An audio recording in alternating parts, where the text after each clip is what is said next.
And just like that, that brings us to the very end of season 3 of the Gardener Ben podcast.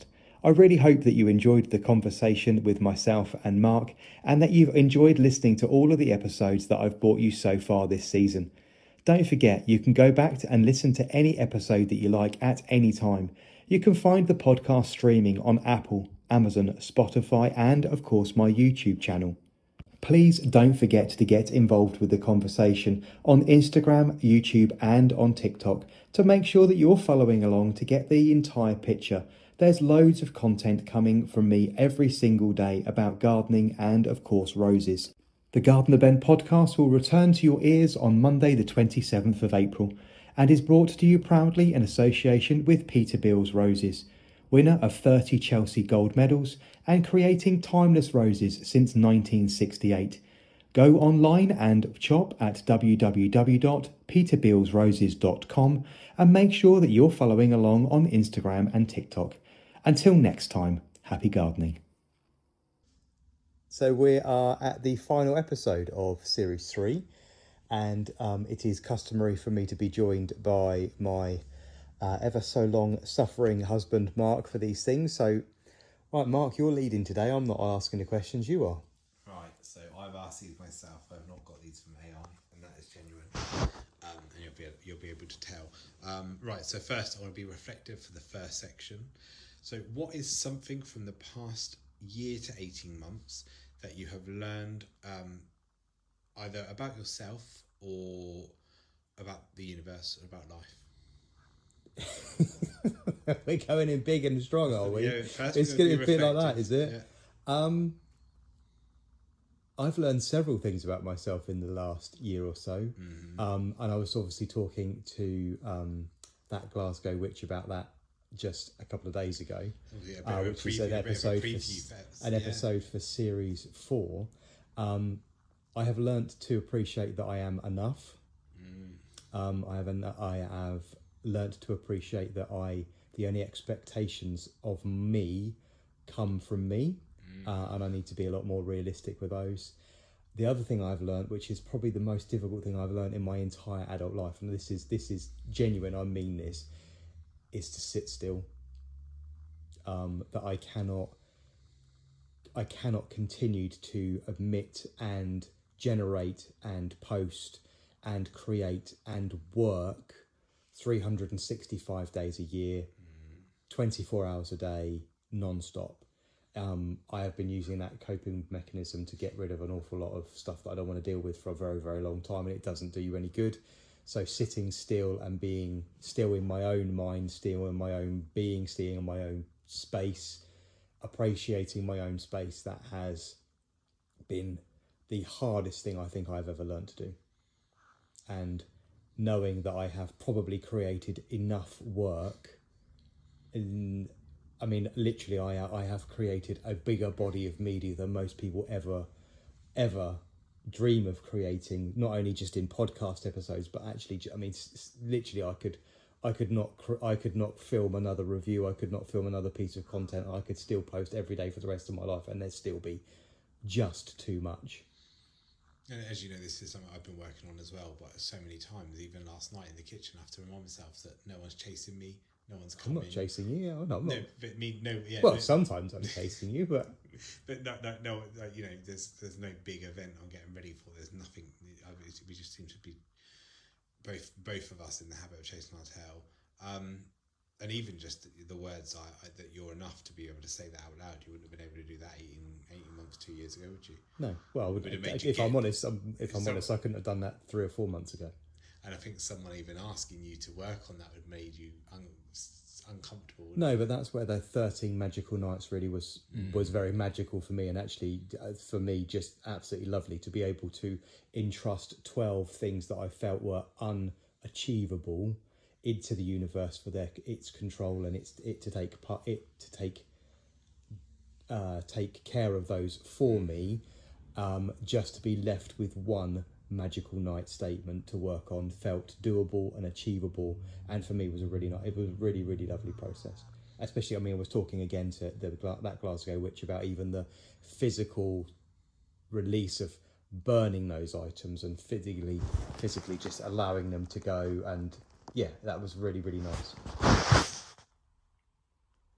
And carry on. Of course, a technical question while we're talking. Does that carry on recording? Yes, it does. Yeah. So I'm not normally recording with you. One last thing about that, because I think your answer was beautiful, and it's been lovely to thank you. witness that alongside you and see the difference that's had on your nervous system and on my nervous system. Obviously, we're a couple, been together a long time, and I think we're co-regulated, and we're now working on self-regulation. But it reminds me of a song we had at our wedding. We had many songs at our wedding, many songs. But it's that I can't remember her name. I feel bad not remembering her name. But the theme tune to Orange Is the New Black. We had that on our wedding playlist. And there's that line that says, taking steps is easy. Regina, I've forgotten. But taking steps is easy, standing still is hard. That's so true, isn't it? Thank you. Next question. So again, still reflective, still the past, and the same time period, unless you want to go back further. But something from this last year to 18 months that you are proud of, internally and or externally. Oh, goodness me.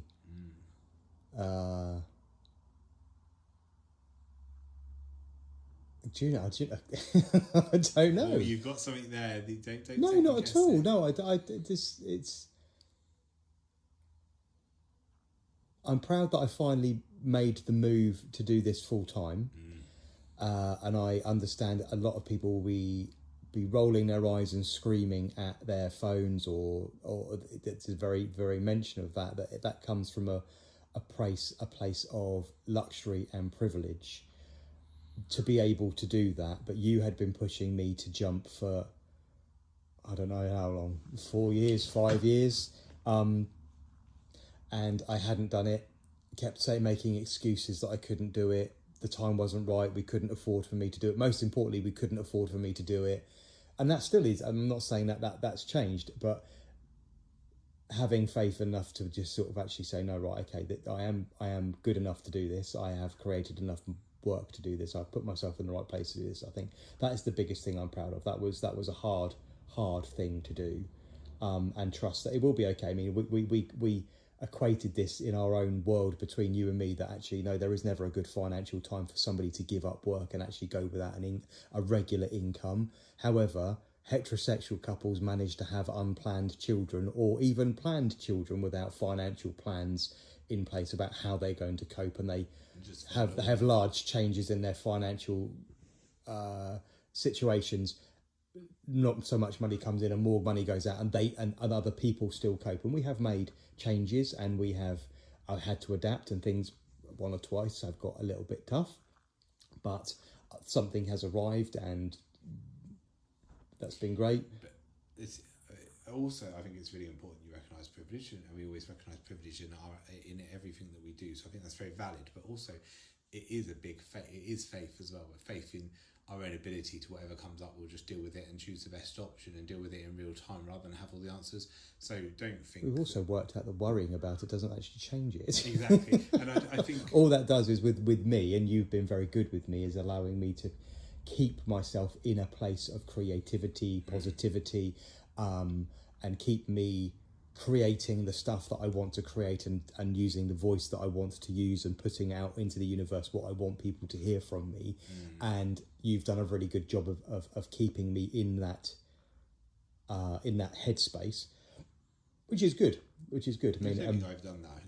I can support that, but unless that comes from you, that's just your authenticity of just finding your inner voice and then trusting your intuition. That's what you're doing. I and it's not where it's us, because it's not like we were like, oh, we're financially ready to do it, because I think that will never. When you think that you're financially ready to, or you're in a place, you're never ready till you do it. Anything, are you? And I think that it's just, of course, I've got blind faith in you and your ability, but actually in blind faith that whatever happens, we'll just choose an option and make it the right option. And I think that's certainly what we've done. And it has been a bit hairy, but I think I don't know. It could be. It has felt psychologically hairy, but physically it has felt dangerous. It has felt unpredictable, but it has been absolutely fine. It will be absolutely fine. And also, I think I would choose it again and again, because actually, Yeah, but again, I at the feel right like we're time. less- I mean, I felt that I delayed and delayed and delayed, but this has been very much conjunction with my own readiness. I was very ready for the challenge, and the probably I'm equating what I'm doing at the moment to be very much legacy.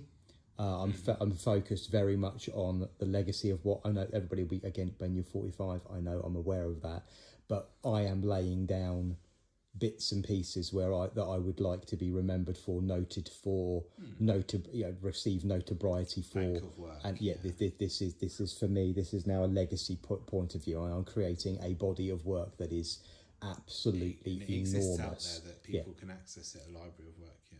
But as far as being grateful for something over the last 2 years, 12 months, 2 years. Hang on. Did I ask that? Did you not? No, proud of. Dude, Okay, in which case, question. okay, in which It's case, a question. I'll be quiet. We're doing the reflective question first. It's one. Okay, all right. I love that you've chosen that's what you're proud of, and I think it should be. I think it is brave, and I think the university. On a superficial note, I'm also proud that I look the way I look, because I now look in the mirror and I actually look the way I feel in my head. It's nice when the physical entity of yourself actually reflects back. This is the version I see in the mirror now is the version I had in my head. This is how I felt. This is how I've looked looked in my mind's eye for a long time. This might be my overshare publicly, but obviously we talk a huge amount. Some might say too much, Ben, not me, but you do. As in, you think that we talked. Well, I talk a lot, but I think this is the first time we've ever worked on mind, body, and soul simultaneously, isn't it? We may have been happy in the past, but not looked after our bodies. First time I've ever done it. Yeah, it's been brutal. It's the first time we've done all three, and obviously this is an ongoing journey. There's not a destination, but yeah, I think that's reflected in the lightness of it. Oh no! So that is the next question. So I should have just left you to roll on, really, shouldn't I? If I was a good anchor, see, I'm not you. I'm not the gardener Ben. Something from the last year to 18 months that you are thankful for. So sorry, you were leading there. I can't remember what it was now. No, don't do that. It was off the back. Do you know what? Do you know what? The biggest thing I can say is I'm thankful for every single guest that has joined me on the podcast. I think I can't remember how many people have been invited to participate in the podcast, and I think the word no has only ever been used twice. In all of those conversations, I'm overwhelmed, I'm humbled, I am surprised. I'm surprised, and I am really, really very grateful for the space and the platform. I'm also incredibly grateful that I get to ramble on about more than just one thing. It is very nice to be able to explore other avenues. I mean, talking to Jen Flourish Nutrition about menopause, talking to Paige, not her real name, obviously last week's episode about coming through addiction and finding herself after that point, having a conversation with Anne Russell, sat where you were sat 6 months ago. A really, really lovely conversation with Anne. I'm really grateful for the conversations it's opened up. I've had 100% really, really enjoyed talking to people. And I mean, and that's genuinely. I mean, we're not just there's not just those episodes. Even Richard Groves, who I've followed for ages on Instagram, to be able to get to actually speak to him on the phone, Conrad on the phone. Connection. Yeah, it is really, really nice being able to talk to people and actually connect with people on a level it's really nice. Actual genuine connection, isn't it? And I think I've again spoiling a question that's going to come up in a minute around the podcast towards the end, but actually what you've learned about yourself in these conversations, or reflecting your learning about yourself that you've done recently through conversations with other people, I think it's been nice to see. And actually, not only do they just say yes to it, which is amazing, actually we'll go into an hour-long interview, so to speak, where it's not as a conversation without any prep or knowing what you're going to ask them, just having faith that you're going to have a nice conversation and connect. And I think that comes from having the correct person and the correct attitude towards it. And as I've said to all guests, when the invitation comes from myself to join me on the podcast, and it's some big industry hitters. I mean, for instance, I've had Philip Harkness on. He very rarely gives interviews. I really enjoyed that conversation with him. I've had representation from Grace Rose Farm in America, from Heirloom Roses. These are really big accounts, but then some really small accounts which I have really enjoyed. If I think there is a interesting story, if something captivates my attention, if something that they are sharing I think needs sharing, just lovely. I mean, again, even for instance, talking to Sally Nex from the Peat Free Partnership, I really the conversation was just lovely. It was so nice to connect with other people. And I think that's the biggest thing I'm grateful for is to message, pick up the phone, and say, well, would you like to chat about this? And people say yes, and just nice. I really enjoy it for something that was incredibly hard work, something that was really one dimensional. It's still a massive amount of work. I'm not going to lie. There's a massive that an episode takes probably in the region of about 6 hours to get ready and load, but it is enjoyable, especially when there is someone else to talk to. People come alive when they're talking about something they're passionate about. They do, yeah. Thank you. That was thankful for. So, if you could give anyone a word of advice from this last year or 18 months, what would it be? So thinking about your journey of this last year and 18 months, what would your advice be to someone else? Could be a sentence, could be a word, could be your version of Sunscreen by Baz Luhrmann. It's an amazing song. I nearly swore then, which I've managed not to do, because obviously those people that know me personally will know that I've got a terrible potty mouth as a general rule. My first instinct is to stop worrying, and I know that sounds a really easy thing to say and a really flippant thing to say, and it's easier said than done. But again, what we talked about financially a second ago with me giving up work is there is no point in worrying about it. It doesn't change the outcome, and again, that's so much easier said than done. And I suppose by sounds of things, I seem to have entered this sort of Zen stage, is sort of relaxed and I'm still I have thrived on stress and anxiety for decades, and it has not done me any good. I am doing my best not to worry about it. And the circumstances just change, but how you exist between the circumstances then gets a chance of being a nice, pleasant place you want to be. Where I saw something today, and I wish I could remember the words of it. It was like your only actual defeat that is physical is death. Before that, everything else is psychological. Mm-hmm. Thank goodness me, what we do to ourselves. Good answer.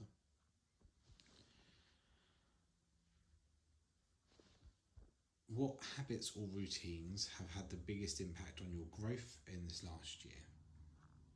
Whether it be physically, mentally, spiritually, social media, but what habits and routines do you think have helped?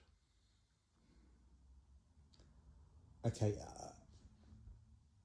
as far as social media goes, it has been to be a lot more present, and I think the nicest pieces of content I've generated certainly over the last 6 months, and the largest pieces of content that I've created over the last week. So I don't mean large as in long or large as in depth, but the most authentic and the biggest reaching pieces of content that I have created have been me. I have done something in the garden at whatever point. I've taken my phone out of my pocket, chucked it on the floor, chucked it on a tripod, held it in my hand, and I have just shared whatever I am doing authentically. And I think for me, that has been one of the nicest things, because as the world pulls more and more drastically towards inauthentic content, AI generated content, overly edited, overly filtered, overly contrived, in my opinion, content, I will pull further and further the other way. I will continue to connect, and I get people saying, oh, you should do this, you should use this hook, you should use this idea. It is just not me. Me is talking about what I want to share, giving my expertise, giving my advice, sharing my vast knowledge, and I'm gonna step into the power of that knowledge, because there are very, very few of me about that are qualified, secondly have the working experience, and thirdly have the ability to naturally talk and or have the vocabulary to naturally do it and deliver it in a way that is approachable and accessible. But no, I think that's been the nice. That's been it. I think being authentically me and picking up. I think that's what I've enjoyed. I mean, it's something you've always done, but I think you're more comfortable doing that now, and I think it's switching that question from what do people want to hear to what do I want to share. Because at the end of the day, what do I want to say, and then what you want to say will land with the people that want to hear. hear. I'm in a difficult situation. Obviously, I have an audience to service, and it is very important to me that the audience is serviced and they get to see what they want. And if they ask a question or if they make a comment, I do make myself available at the detrimentation of myself all the time. I do far too much of it. But at the end of the day, what I create on social media is actually for me. It is not for anybody else, and it's difficult to walk that line. And you're not just a service; you are an all-round. Oh, I think people forget that I'm not a machine. You're not. I'm actually a human being. Yeah. But that's why little fun bits of content like your ladybirds this week and whatnot. Oh, sorry, I say this week, but obviously this isn't going out. But a few weeks back. If you have the idea to do it, just act on it, and then and then the people that are meant to see it will see it. Right, so now we're going to look forward to the future. So they were very reflective. So, what exciting news have you got that you can share with everyone? And there's further questions, so just remember there's further questions. But give me a bit of exciting news that you might be able to share with everyone. And this is an exclusive, I think, officially, isn't it? I think it may have been mentioned in several messages, but there's now dates and there is dates. Yeah, there is a Gardner Ben book on its way. There is a book. It's not called the Gardner Ben book. There is a working title in process, but there is a book that will be coming out. It should be out in Canada, America, Europe, Australia. It should be out hopefully and by the United Kingdom. Yeah, and the United Kingdom. We're part of Europe, surely. And it should be out by October, November 2027. Give it a prevailing wind. Obviously, I intend to keep the dates for the deadlines and stuff a bit. So yeah, there is a book that's on its way, which is lovely. Yeah, very exciting. We're about halfway there, I think, aren't we? It's just more. I just need I need the weather this season. I need the summer to be nice to me. So fingers crossed. You remember those summers in the 90s where it was just hot and lovely and beautiful and everything just was.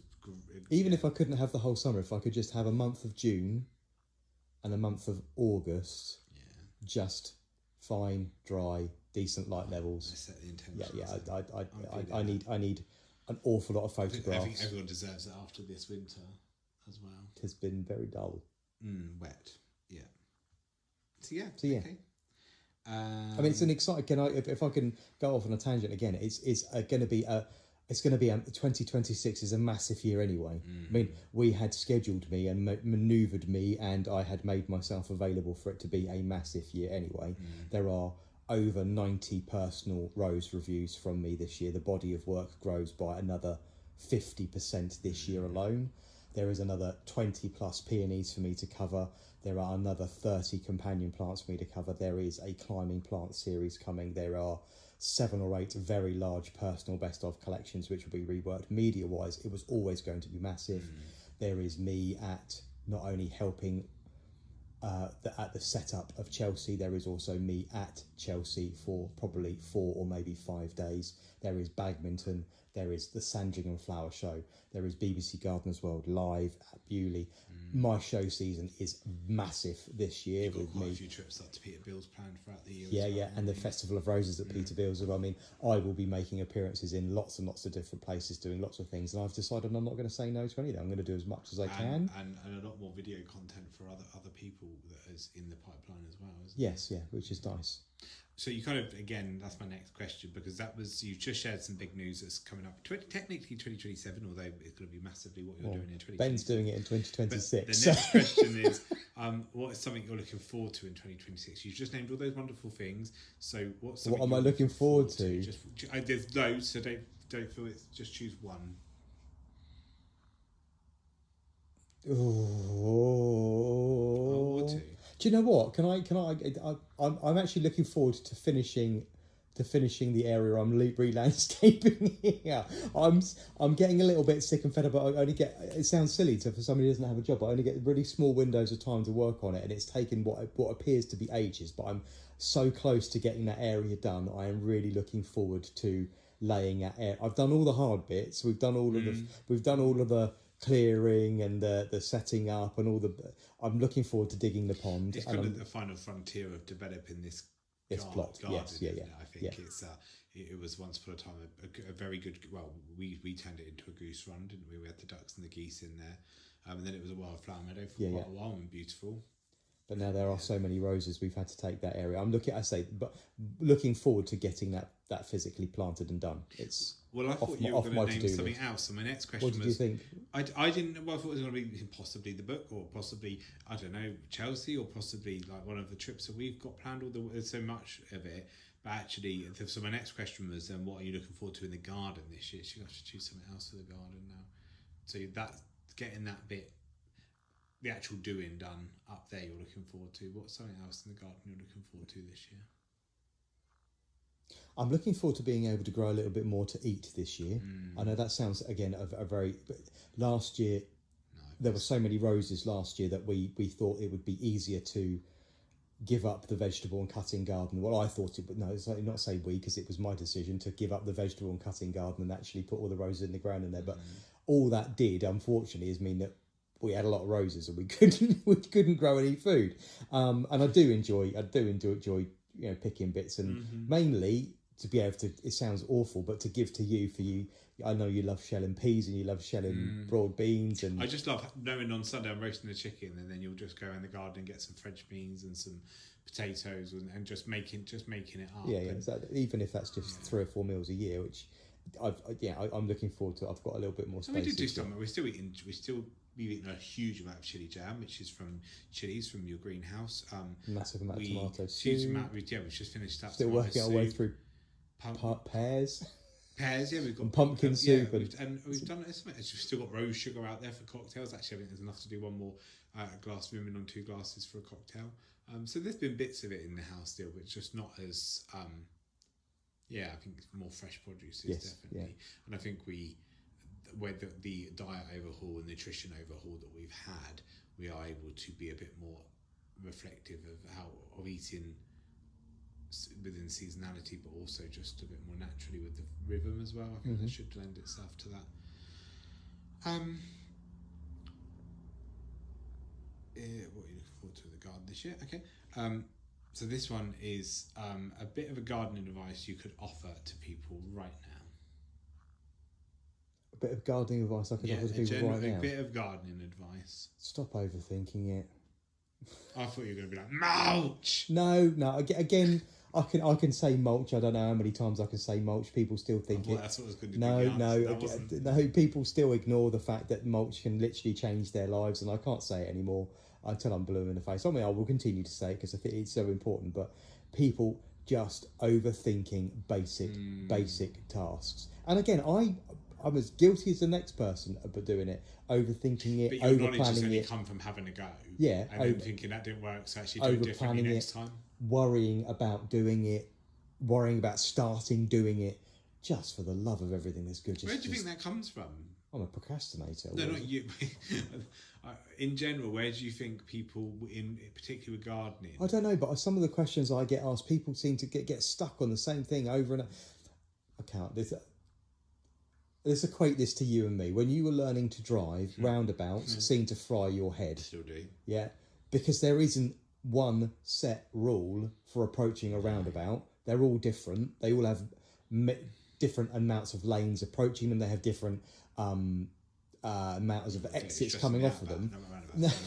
But people seem to think that I can give them a black and white, for instance, about training a climbing rose. They seem to think I can give them a black and white roadmap of this is how you train a climbing rose. Well, there are dozens and dozens of ways of training a climbing rose. At the end of the day, try something that you think will work for you, give it a go. And if it doesn't work for you, do something a little bit different and tweak it. I can't really tell people more than enough. You can give them the framework, and then they have to use their intuition within that framework to actually... Because don't get me wrong, I have a formal qualification and also 30 years under my belt, but a lot of my experience is being tweaked continuously, and it has to be tweaked because the weather changes, what we grow changes, varieties change, but most importantly, the weather and the environment changes, and you need to keep making the changes and making notes and observing. You know how many notes are in my phone, and there are we're talking about 4 terabytes of data that lives in my phone. You can apply that to doing anything. You think about with houseplants, we're sat here dripping in. I think we counted the other night, just in the cottage alone, there's 51 houseplants. In this room, that's just in this, I suppose it's the same with that, rather than someone being like, I had this houseplant, but it died where it was on the windowsill. So I haven't got it anymore. Actually, when you've just moved a plant to your bedroom because it needs a bit of intensive care at the moment, doesn't it? Because it's not loving where it was. You've just moved them around. You've got to see if it does better there. So it's just that having a go and trialing it and then changing something and seeing if it has a better outcome. Just for goodness sake, give it a go. Give it a go. Yeah. Just do it. What is the worst that can happen? Yeah. I mean, my granddad gave, whether this advice is still particularly valid, it rings in, but he said it's got 2 chances. It can pick which chance it wants. It's either going to live or it's going to die. Yeah. We're talking about plants here. We're not talking about human beings or animals here. But we're talking about plants. We want to give them the best possible chance. But what is the worst that can happen? You have to go out and buy yourself another one. I mean, just give it a go. Right, so then now on the podcast, name some highlights from season 3 from the podcast. You've kind of done this already, but actually, just some highlights. And obviously, you can't remember everyone. Well, I was really, I can't remember everybody. It was really lovely to have a recorded conversation with Kenny. Mm-hmm. I really enjoyed that, and I was very grateful for him to make the podcast one of the first public bits of speaking he had done in quite some time. Mm-hmm. I really enjoyed that. I really enjoyed connecting with Jenny, Flourish Nutrition. I really enjoyed that particular. Yeah. Again, that one was a very personal episode for myself. There's quite a lot of stuff that was exposed and raw and difficult to discuss on that one from my point of view. All of them have been lovely. I mean, Anna from Seedball was an absolute joy to talk to. Really enjoyed that conversation one cold day from Brighton. It was great to reconnect with Dr. Costa before Christmas about Christmas trees, and there's loads of aha light bulb moments in that conversation, which hopefully people have listened to. There's dozens of them. Endless. Yeah, I love it. Again, hard work. I mean, I've had conversations with people in Australia, for goodness sake. I mean, it's been lovely. Yeah. What has something that series? What has something? I don't know. It doesn't make sense. What is something that series 3 has taught you about yourself?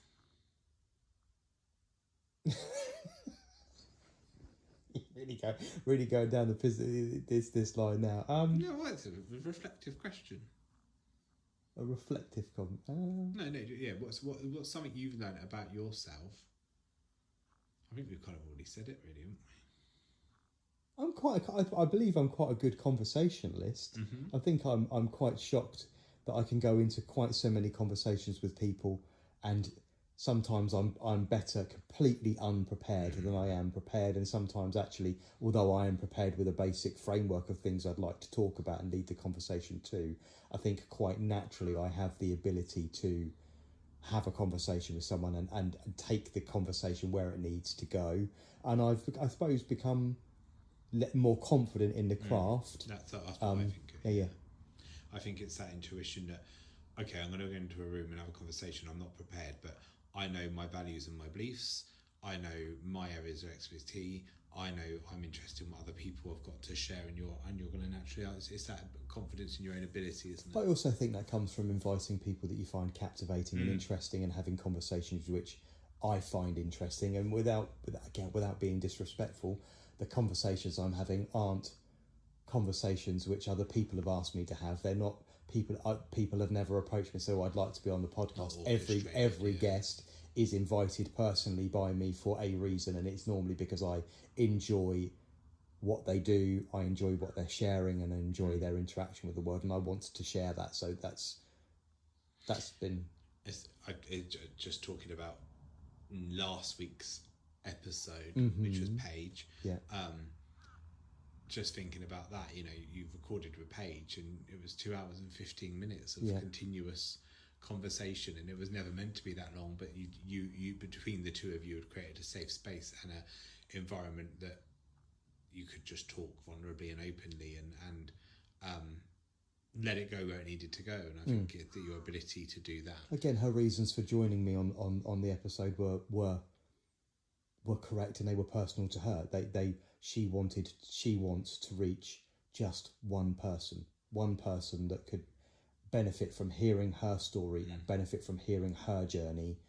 And again, you have to look at how much benefit she got from sharing. Her, again, she brought notes. Those notes went down, and she didn't look at them. Yeah. I mean, she did refer back to them, but after she'd been speaking for an hour and a half. But no, it was just nice and very, very unbelievably personal to sit. And I mean, normally she would share in a group of people with 15, 20, 25 people listening to her in front of her. It's for me to sit and witness that conversation. And be allowed to record it, because those would normally be live, where it can't be. It's very, very, very intimate and lovely. Something you are looking forward to in season 4? Well, I've got, again, I've already lined up some absolutely whomping great big accounts. I'm very excited about the one you recorded. Yeah, this week. I can't wait to hear that. I have recorded already with that Glasgow witch, and that was a absolutely joyous conversation. You were buzzing at the end of that.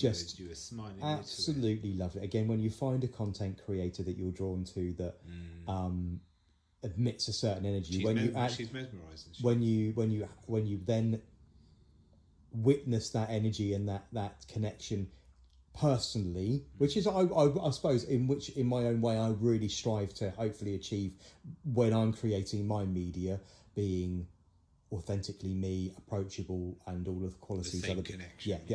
I felt that down the telephone with her, and that was just wonderful. I've got some really big the season pre-warned. The pre-season is not going to be as long as the listeners have got used to. They won't be receiving 20 episodes. They will probably receive 10 or 11 episodes for this coming season, because I will launch and I will need to have everything done and ready to post by June, and I'll need to be focused on other things. So it will be a short season, but again, you look at the body of work that's been created. There's enormous, and it's the summer. You need to be out doing and being, and Right. So the last question, we can through those really quickly. So the last one is, it says, I've written, you've built a very engaged and supportive community who values your honest and vast accessible knowledge and benefit from you. Name a few ways that your community can show support for what you do. Oh, this is easy, but they can continue doing what they're doing now. They can make sure that they're subscribed on all channels. It makes all the difference. They can make sure if they are unable to support my journey financially in any other way, they can actually change platforms. This is most important for if you cannot afford to buy yourself a subscription, because there are subscription services on all platforms. I run limited subscription services on Instagram, TikTok, and on YouTube. The information that goes across all channels is exactly the same. They're all exactly the same price, as close as they can be. But if you can't afford to purchase one of those, which incidentally gives you full access to the full back catalogue and gives you the ability, once you've got your subscription, to actually request content, and I can film content directly for one particular user, which I absolutely love doing. But if you can't do that, move your subscriptions or move your viewing platforms to YouTube. On YouTube, I actually get paid on ad revenue. Leave it on for the dog when you go out. Put it on and listen to it when you're in the shower. Listen to this podcast on any platform. Make sure you're streaming it. Again, put the podcast on when you go out and leave the dog. Put the podcast on, listen to it when you go to bed. Listen to it, just stream it. Comment, like, share, get involved. It is very pleasurable for me to interact with people. I really, really do enjoy it. I very much enjoy being tagged in people's pictures when people share. It's Ben's fault. It's Ben's fault, and use and use the hashtag It's Ben's fault, but also tag me in the roses that I've inspired them over the last I don't know how long to actually purchase for whatever reason. And I really enjoy the stories behind it. I get so many messages from people that say, you inspired me to buy this rose because it reminds me of my pet, or my parents died, or we moved house and that made me sad and I wanted to bring this with me, that I wanted something to remind me of the past, or I'm retiring and we bought this. And those stories are really lovely because for me, gardening is incredibly personal, and it's a journey. My garden is a memory bank of memories and journeys we've been on. Every single plant out there, I remember where it came from, where we it's our popped home, it. isn't it? Really, all our knickknacks and our things around our home. So yeah, they can get involved. They can like, follow, share. They can subscribe. If they can't afford to do any of those things, they can make sure they can watch on the right platform. And make sure you hit subscribe on YouTube.